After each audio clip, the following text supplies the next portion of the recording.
বেলালের হাতে পায়ে রশি লাগাইয়া ঘোড়ার পায়ে বাঁধিয়া ঘোড়াকে দৌড়ায়।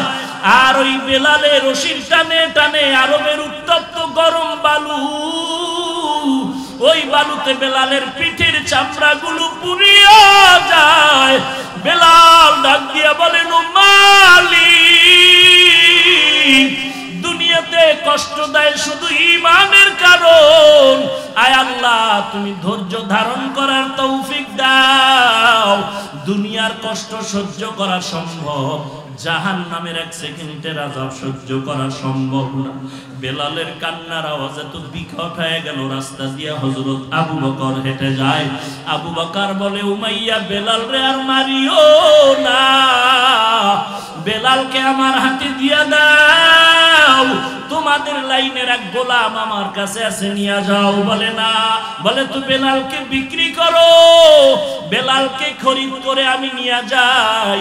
রাহমাতুল লিল আলামিন বলেন, আবু বকর আপনি আমাকে শরীকদার বানায় নিবেন? এরে নবীর উম্মতের দল, এই বেলালের ঈমানের এত পাওয়ার। আল্লাহর নবী বলেন, ও বেলাল তোমার হাঁটার আওয়াজ আমি মেরাজের রাত্রে আরশে আজিমে চলে গেলাম, ওখানেও পাই না। এরে বেলাল তুমি এমন কি আমল করো যে আল্লাহ তোমার উপরে এত রাজি? এরে নবীর উম্মতের দল, ওই বেলালের জন্য রাহমাতুল লিল আলামিন পর্যন্ত পাগল। নবী মদিনা থেকে একটু কাছে 2-2.5 কিলো 20 মিনিট 15 মিনিট হেঁটে গেলে উহুদের ময়দান। আল্লাহর নবী উহুদের ময়দানে যুদ্ধে যায়। বেলাল বলে, নবী আমিও যেতে চাই।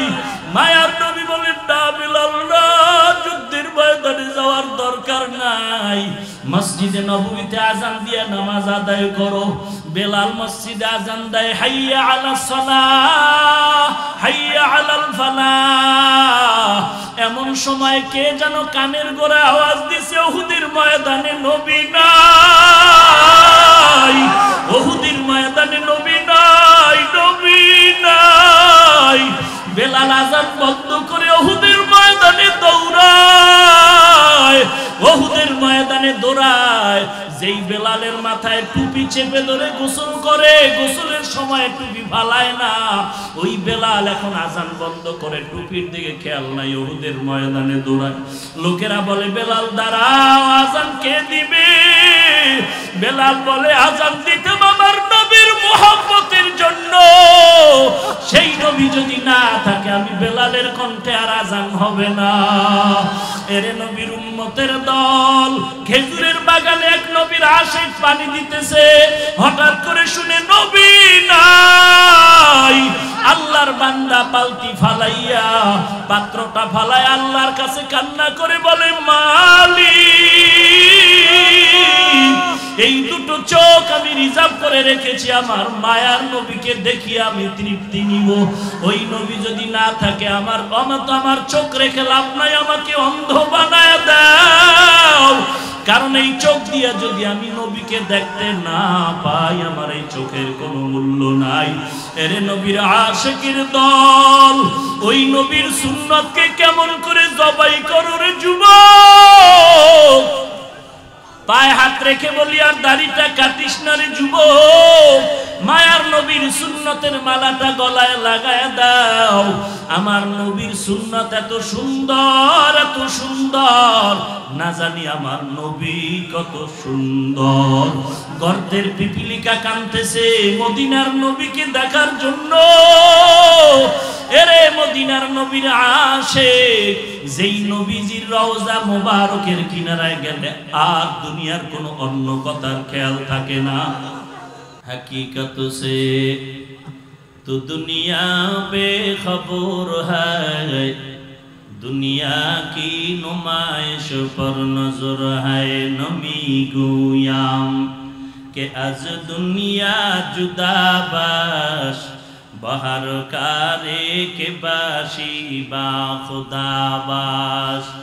चिस्ते दुनिया अज खुदा गाफिल बुदरम, कमाशो नुकरा हो फरजिंदोजान। आब दरकश तिहला के कश्तियास, आबो अंदर जीरे कश्ती पुश्तियास इन्नल्लज़ीना आमनू व आमिलुस्सालिहात।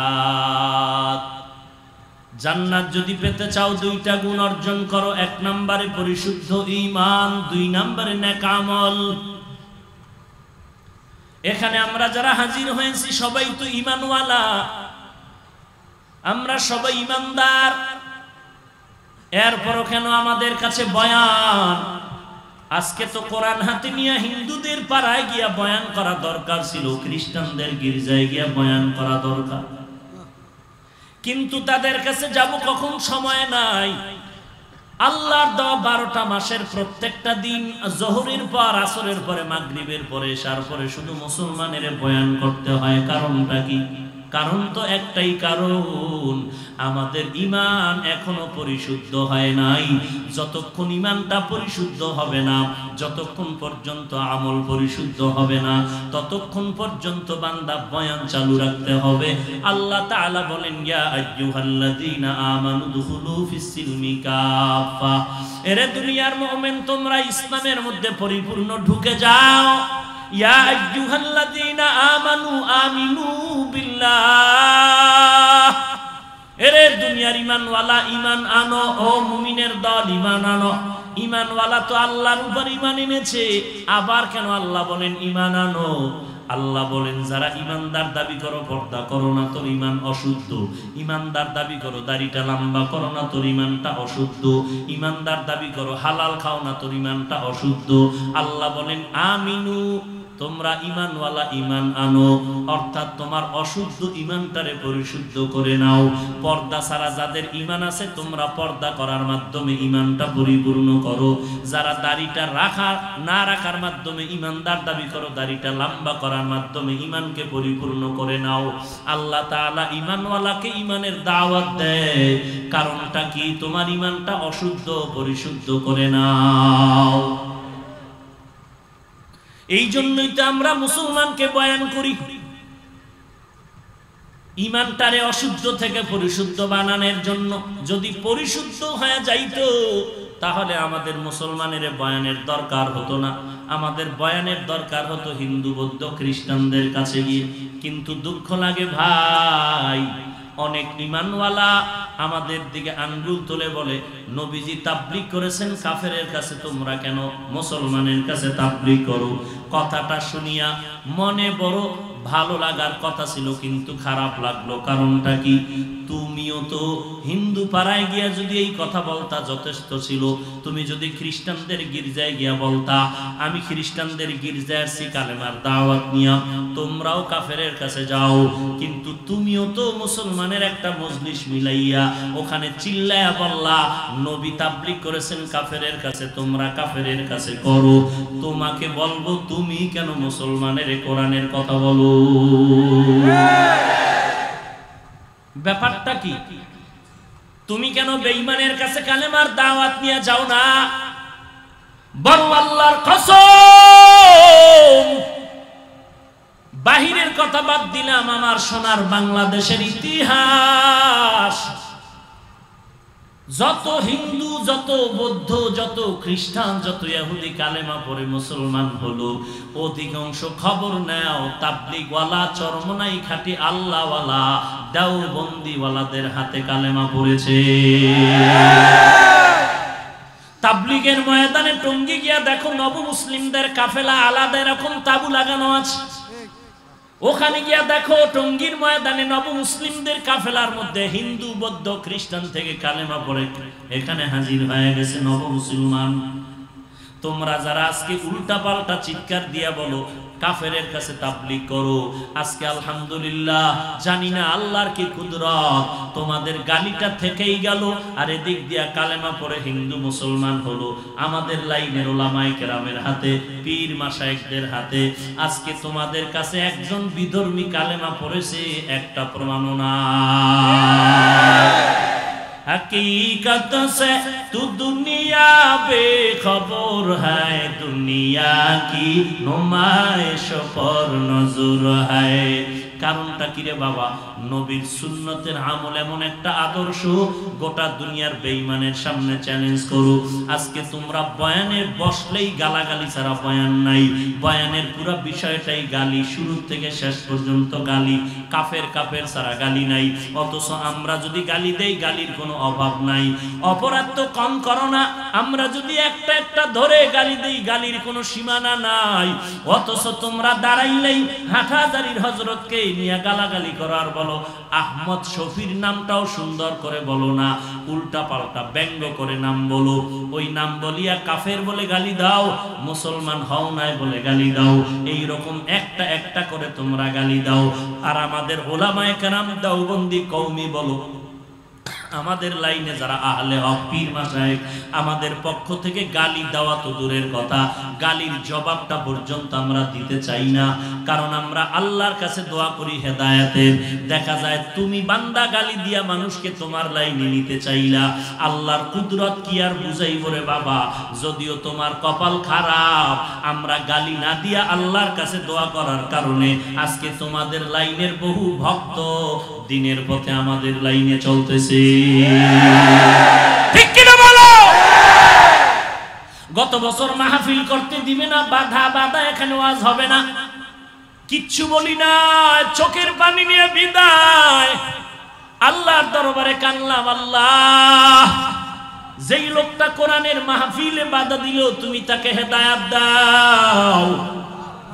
6 মাস পরে ওই এলাকার থেকে মোবাইল গেল, হুজুর যেই লোকেরা বাধা দিয়েছে তারা বলে হাফিজুর রহমান রে আনো, চরমনের হুজুরকে আনো, 3 দিন মাহফিল করো, যত খরচ কোনো কালেকশন হবে না আমি একা দিয়ে দিব। ইয়া ইলাহি তু মেরা মাবুদ হ্যায়, ইয়া ইলাহি তু মেরা মাশুক হ্যায়, ইয়া ইলাহি मुझसे मुझको दूर कर, ताके देखो मुझ में तुझको एक नजर। মাগরিবের নামাজের পরে বয়ান করলাম শান্তির হাট। গত বছরের আগের বছর ওখানে মাহফিল করতেছিল আমাদের ভাইয়েরা, স্টেজ ভেঙ্গে চুরে উল্টা পাল্টা করে ফেললো, মিডিয়ায় খবর সারা দেশ ছড়ায় গেল। আলহামদুলিল্লাহ মাগরিবের নামাজের পরে ওই চত্বরে বয়ান করে আসলাম। ময়দানে তাকায়া দেখলাম আমাদের সাদা টুপির থেকে সবুজ টুপি বেশি। আল্লাহ তাআলা বলেন, মাইয়াহদিল্লাহু ফাহুয়াল মুহতাদ ওয়া মাইয়ুদলিল ফালান তাজিদা লাহু ওয়ালিয়াম মুরশিদা। কালামে জিন্দা কুরআনে হাকিম, হিকমতে উলা ইয়াজালাসতু কাদিম, জামিউল ইলমি ফিল কুরআনে হাকিম, তাকাসারাত আনহু আফহামুর রিজালি। এরে নবীর উম্মতের দল, মক্কার অলিতে গলিতে ঘুরে আর আবু জাহিল্লা কয় মুহাম্মদের কাছে কেউ যাবি না, পাগল। লোকেরা বলে এতদিন যারে আল আমিন বললা, এখন তারে কেন পাগল বলো? একবার না দেখলে মন ভালো লাগবে না? যখনই রহমাতুল লিল আলামিনের কাছে দৌড়ায়া যায়, নবীর বয়ানের দরকার পড়ে না, নবীজির চেহারা মোবারক দেখা মাত্র কালেমাওয়ালা হয়ে যায়। ইমামুল আউয়ালিন আল আখিরিন, বহরে সদকা রহমাতাল লিল আলামিন, সাইয়্যিদুল কাউনাইন খাতমুল মুরসালিন, আখিরামুদ বাওয়াদ ফখরুল আউয়ালিন। কেমন নবী আমার! চট্টগ্রামের মুমিন ওই নবীকে নিয়ে চ্যালেঞ্জ দিবি গোটা বেঈমানের দরবারে, বলবে রে বেঈমানের দল, আমরা কেমন নবীর উম্মত তোরা চিনো না রে বেঈমান। আমরা এমন একজন নবী পেয়েছি, জমিনের মধ্যে কত আদর্শের গান শুনলাম, মাও সেতুনের আদর্শ, লেনিনের আদর্শ, কার্ল মার্ক্সের আদর্শ, প্লেটোর আদর্শ, আব্রাহাম লিঙ্কনের আদর্শ। আল্লাহর কসম, দুনিয়ার সব আদর্শগুলো হলো নাপাক নাপাক। আল্লাহর কসম একমাত্র মদিনার নবীর আদর্শই হলো পাক। আমার নবীর আদর্শ এমন সুন্দর, বেঈমানরা দেখে দেখে পাগল হয়ে কালেমা পড়ে। ১৫০০ বছরের বেশি হয়ে গেল। আজকে চট্টগ্রামের ময়দানের মধ্যে তাকায় দেখ, আমি হাফিজুর রহমান এক আল্লাহর নগণ্য গোলাম, টাকা নাই, পয়সা নাই, বাড়ি নাই, গাড়ি নাই। আজকে হাজার হাজার মানুষ এখানে বসলো, কারণটা কি? আল্লাহর কসম করে বলি, আমি একই ব্যক্তি যদি আজকে গলায় প্যান্ট শার্ট টাইয়ার লাগায় বসতাম, ক্যাপ মাথায় দিয়ে বসতাম, এই ময়দানে একজন বেনামাজি পর্যন্ত বসতো না। আজকে এখানে হাজার হাজার মানুষ বসার একটাই কারণ, আমি বান্দার কোনো বাহাদুরি নাই, একমাত্র আল্লাহর কোরআনের ইলম আর নবীর আদর্শের বরকত। ওগো নবীর উম্মতেরা হয়ে আজি দিশাহারা,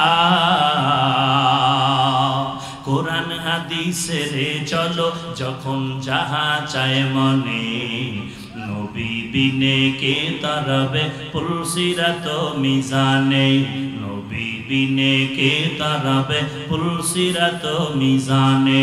চলো চলো চলো মুমিন চলো নবীর সন্ধানে, নবী বিনে কে তারাবে পুলসিরাত মিজানে, নবী বিনে কে তারাবে পুলসিরাত মিজানে। নবী আমার জীবন ভারে দিনের লাগি কষ্ট করে, দান দান শহীদ করিলেন উহুদের ময়দানে, নবী বিনে কে তারাবে পুলসিরাত মিজানে, নবী বিনে কে তারাবে পুলসিরাত মিজানে। এমন এতিম নবী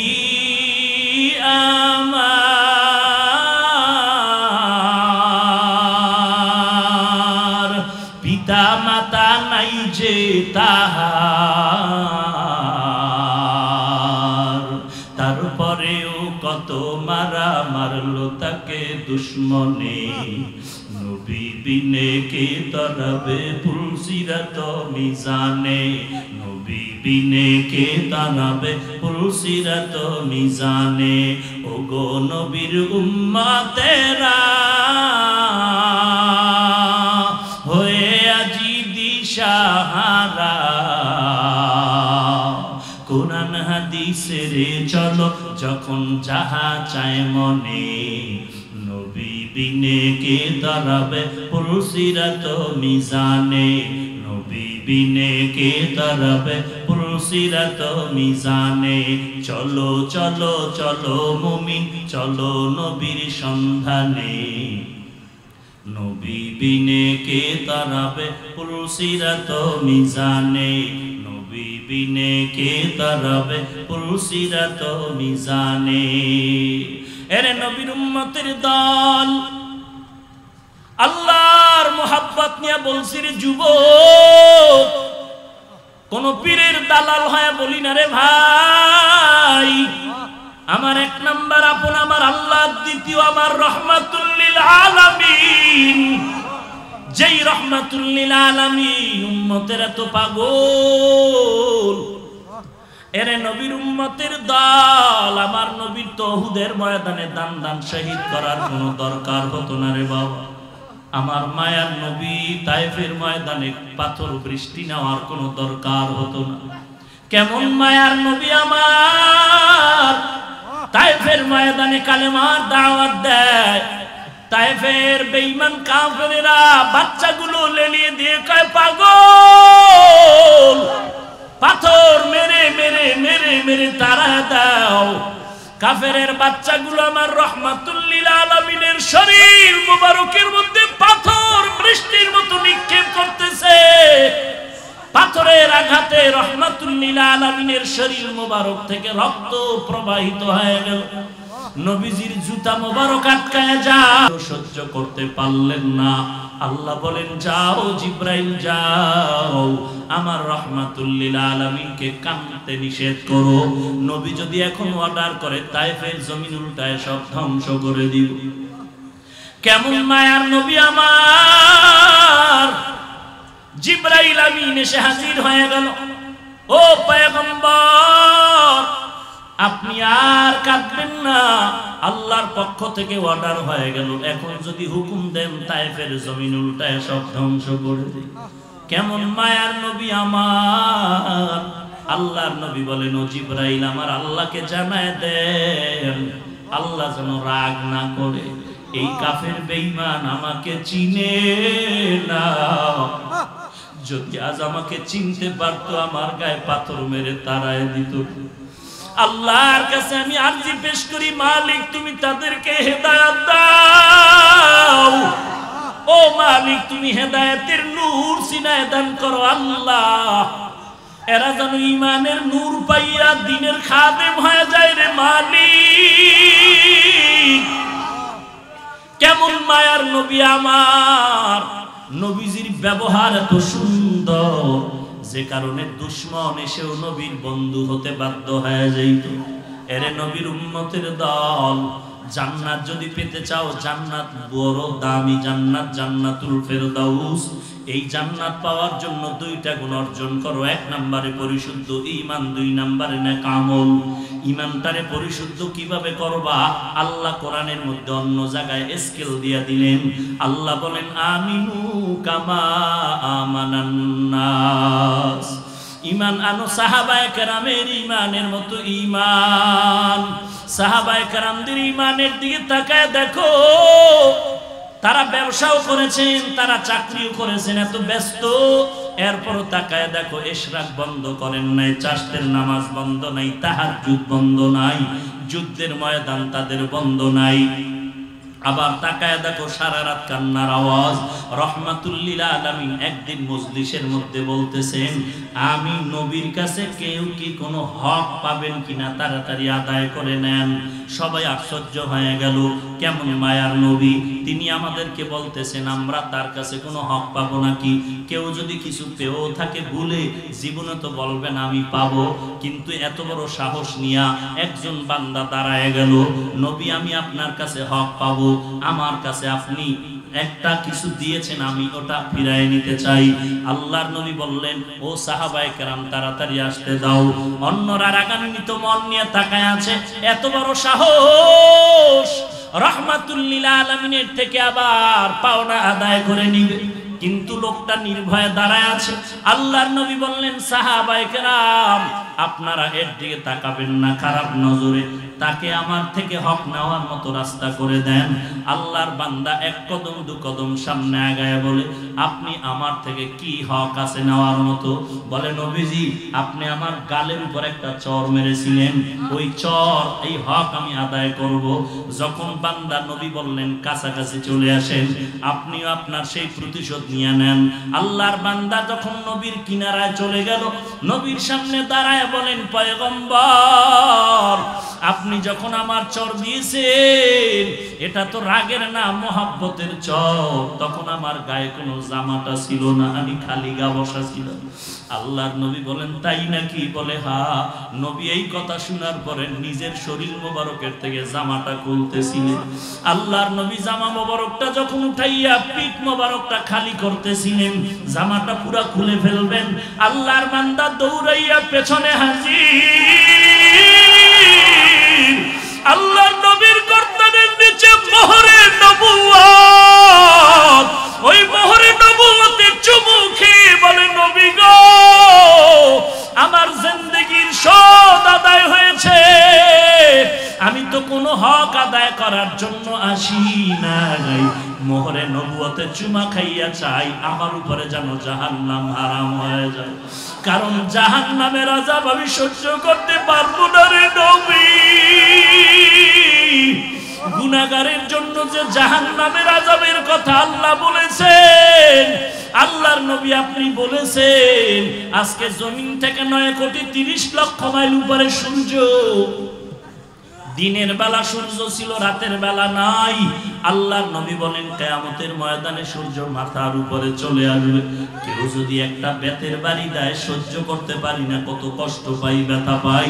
আল্লাহর নবী বলেন যদি কেউ গুনাহগার হয় কবরে যাও, ওই কবরের দুই পার্শ্বের মাটির চাপের কারণে পাজরের হাড় চুরমার হয়ে যাবে। একটা নয়, দুইটা নয়, 99টা সাপ কবর ভরে যাবে। আল্লাহর অর্ডার হয়ে যাবে নাফরমান বেঈমানেরা কামড়াইতে থাকো। আল্লাহ অর্ডার করবে কবরটার মধ্যে জাহান্নামের আগুন দিয়া ভরিয়া দাও। কবরের মধ্যে জাহান্নামের আগুন, এক সেকেন্ড আযাব সহ্য করার শক্তি নাই রে মুমিন। ও এলাকার মা বোনেরা, ও বৃদ্ধ বাবাজি, ও পর্দার আড়ালের মা, ও কলিজার টুকরা যুবক, আল্লাহর দরবারে তওবা করো রে মুমিন। আল্লাহর কাছে বলো রে মালিক, আমার মতো গুনাহগারের জমিনের মধ্যে কেউ নাই। আল্লাহর নবীর সাহাবী আবু বকর সিদ্দিক রাদিয়াল্লাহু তাআলা আনহুর কান্নার আওয়াজ, কবরে একা কেমনে থাকবো রে আল্লাহ। হযরত ওমরের কান্নার আওয়াজ, এরে নবীর উম্মতের দল, গুনার কারণে দিলটা পাথরের মতো শক্ত হয়ে গেল, কান্নাও নাই। এরে নবীর উম্মতের দল, আল্লাহ বলেন ফালিয়াজহাকু কালিলান ওয়া লিয়াবকু কাসীরা, কম হাসো, বেশি বেশি কান্না করো। কান্না যদি না আসে কান্নার বাহানা করো, অথবা যদি ডানে বামে কোনো কান্নাওয়ালা পাও, কান্নাওয়ালার থেকে একটু দোয়া নাও। দুনিয়াটা কিছুই না রে ভাই, দুনিয়ার রং তামাশা কিছুই না। আমার বাড়ি, আমার গাড়ি, আমার দোকান, আমার ব্যবসা, আমার টাকা পয়সা একটাও আমার না। আমি যদি ঈমানওয়ালা হয়ে কবরে যাই, আমার হবে একমাত্র ঈমান, আমার সম্পদ আর আমল। এরে নবীর উম্মতের দল, আল্লাহর মুহাব্বত নিয়া তওবা করো। আল্লাহর নবী বলেন সব বনিয়াদম অপরাধী, তবে তওবা যে করবে তার দাম আল্লাহর দরবারে বেশি। মুহররমে আদম নবীর তওবা কবুল হয়েছে, তুমিও আল্লাহর কাছে তওবা করো। আর মুসলমান ঈমানটারে মজবুত করে নাও। নবীদের সাহাবায়ে কেরামদের ঈমানের সাথে তুলনা করে ঈমানটারে মজবুত করে নাও। আফ্রিকার জঙ্গলের বেলাল নবীর একজন বড় আশিক, গরিব মানুষ, টাকা নাই, পয়সা নাই। বেঈমান উমাইয়ার ঘরে বেলাল চাকরি করে। একদিন তাকায় দেখে বেলালের ঠোঁট থেকে কেমন যেন আহাদ আহাদ আওয়াজ শোনা যায়। উমাইয়া ডাক দিয়া কয়, বেলাল তুমি কি করো? বলে আল্লাহর নামের জিকির করি। বলে আল্লাহকে? বলে তোমাকে যিনি বানাইছেন তিনি হলেন আমার আল্লাহ। উমাইয়া বলে বেলাল আর আওয়াজ দিবা না, আওয়াজ বন্ধ করে দাও। বেলালের আওয়াজ বন্ধ নাই, বরং আগের তুলনায় আওয়াজ আরো বেড়ে গেল। কারণ এটাই তো নিয়ম, জোয়ারের পানিতে বাদ দিলে পানির জোর যেমন বেড়ে যায়, ঈমানওয়ালার ঈমানের উপরে আঘাত করলে ঈমানের আরো পাওয়ার বেড়ে যায়। বেলালের আল্লাহর মহব্বতে জিকিরের আওয়াজ বাড়ায় দিলেন, ঈমান এত মজবুত হয়ে গেল। উমাইয়া বলে বেলাল আওয়াজ বন্ধ কর। বেলাল বলে আওয়াজ বন্ধ করতে পারবো না, কারণ আমি আল্লাহর নামের আওয়াজ দিলেই আমার কলিজা ঠান্ডা হয়ে যায়। এরে নবীর উম্মতের দল, নবীজির রেখে যাওয়া সুন্নতের আমল হিন্দু করবে না, বৌদ্ধ করবে না, খ্রিস্টান করবে না, একমাত্র নবীর আশিকরা করবে। তোমরা যদি নবীর তরিকা মতে চুল না রাখো, টুপি না পরো, জামা না পরো, যদি বান্দা নখ না কাটো, খানা না খাও, ব্যবসা না করো, বাণিজ্য না করো, এই জমিনের মধ্যে নবীজির মায়ার সুন্নতের আমল কে করবে? আল্লাহর কাছে তওবা করো, আর নবীর সুন্নতের আমলের জন্য আল্লাহর কাছে তৌফিক চাও। আল্লাহ আজকে থেকে তওবা করলাম, আর নামাজ ছাড়বো না, বেপরদায় চলবো না, মা বাবারে কষ্ট দিব না, নবীজির সুন্নতের আমল আর বাদ দিব না। ও আল্লাহ তুমি আমাকে তওবা করার তৌফিক দাও, তওবার উপরে মজবুত হয়ে চলার তৌফিক দাও। মুনাফিকি যদি না থাকে, তওবার খাঁটি নিয়ত হয়, খাঁটি তওবার নিয়তে দুটো হাত আল্লাহকে দেখায়া দাও। আয় আল্লাহ সবার হাত আপনি কবুল করে নেন, আমাদের তওবা কবুল করে নেন। তওবার উপরে মজবুত হয়ে চলার তৌফিক দান করেন। নবীজির সুন্নতওয়ালা আমলের জিন্দেগি আমাদের দান করেন, আমিন। আলহামদুলিল্লাহি রাব্বিল আলামিন।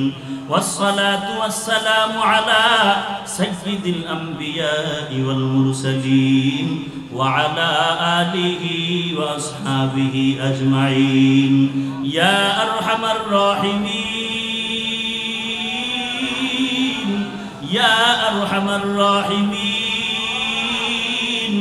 يا أرحم الراحمين رب ارحمهما كما ربياني صغيرا رب ارحمهما كما ربياني صغيرا رب ارحمهما كما ربياني صغيرا बता हमको तेरे राह की तरफ है तेरे राह पर चला हमको खुदाया बेगुनाह न गुज़श्त बरमा साते बाहुजूरे दिल न कर दम ताते उदयर मालिक कुदरतेर नजर दिया ताकाय देखें কত উলামায়ে কেরামরা আপনার দরওয়াজায় হাজির। আয় আল্লাহ কত সাদা দাড়িওয়ালা হাজী সাহেবরা হাজির। আয় আল্লাহ কত ব্যবসায়ী কত চাকরিজীবীরা হাজির।